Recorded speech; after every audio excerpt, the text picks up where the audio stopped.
You're standing in church, the music is swelling, hands are raised all around you, and people are singing with what looks like genuine passion. But you feel nothing.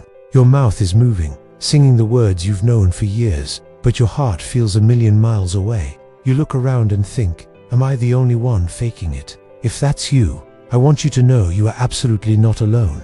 This experience is far more common than we admit. Let's talk about why worship can sometimes feel so forced and what we can actually do about it. One of the biggest culprits is the subtle pressure to perform that can creep into our church culture. We see everyone else seemingly having this powerful emotional experience, and we feel like we need to match that energy. It becomes less about connecting with God and more about looking the part. We're so busy trying to conjure up a certain feeling that we miss the point entirely. It's like trying to force a laugh at a joke you don't find funny. It's just awkward and inauthentic. Another huge reason is the massive disconnect we feel when life is just plain hard.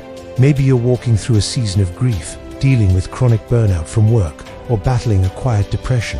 When you're just trying to hold it together, the upbeat, joyful songs can feel jarring, even insensitive. It's like being told to be happy when your world is falling apart. The expectation to put on a happy face and sing about victory can feel like a denial of your reality, making you feel even more isolated. And then there are those seasons of spiritual dryness. It's not that anything is wrong, it's just quiet. Your prayers seem to hit the ceiling. The Bible feels like just another book, and God feels distant. In these spiritual deserts, a high-energy worship service can feel like trying to draw water from a dry well. You go through the motions, but the passion just isn't there, and that can lead to a lot of guilt and confusion. So, what's the solution?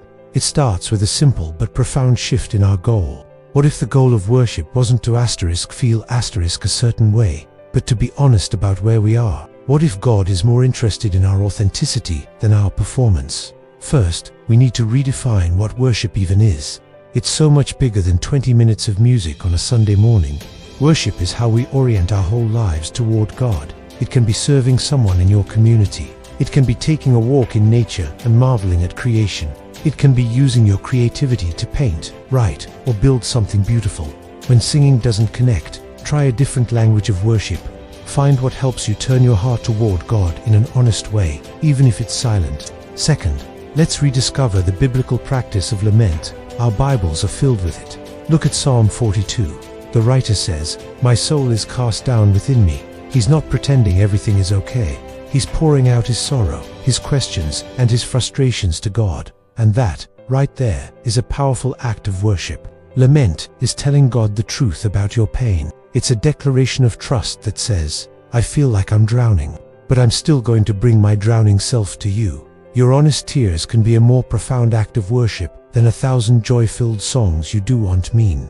Finally, and most importantly, let's prioritize relationship over ritual. The motions of worship are meant to lead us into connection with a person, not just to be an activity we check off our list. Jesus gives us this incredible invitation in Matthew 11. He says, "Come to me, all you who are weary and burdened, and I will give you rest." He doesn't say, "Come to me, all you who have it all together and feel super spiritual." He specifically invites the tired, the overwhelmed, the ones who feel like they're faking it. His invitation isn't to a performance, it's to rest. Sometimes, the most worshipful thing you can do is to just sit silently in His presence and say, "I've got nothing today, God, I'm just here." God doesn't want your performance. He wants you. You're real, messy, tired, questioning, sometimes doubting self. That is who He invites into His presence. So next time you're standing in church and feeling nothing, give yourself permission to be honest. Redefine what worship looks like for you in that season. Maybe it's a quiet prayer of lament. Maybe it's just resting in the fact that He is with you, even when you don't feel it. He can handle your honesty. I'd love to hear from you. Have you ever felt this way? What helped you through it? Share your story in the comments below. Let's encourage one another. Thanks for watching, and I'll see you in the next one.